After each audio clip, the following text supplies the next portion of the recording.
phone number. Not hers, not his dad's.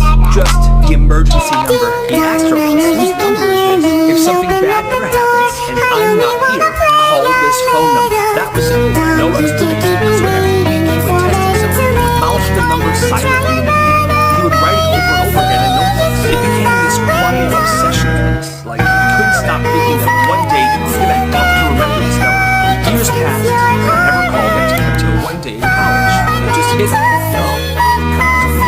He still remembered every single digit. So, sitting on the wall, please try to make me the coolest kid of them all. That girl with the hair, better beware, cause they're where she be. I'ma be there like, hello, my name is Susie. That's Susie with I said big dance, pizza, and no, I wings. didn't say Susie.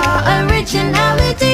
I could be red, or I could be yellow, I could be blue, or I could be purple, I could be green or pink or black or white. I could be every color you like. I could be red.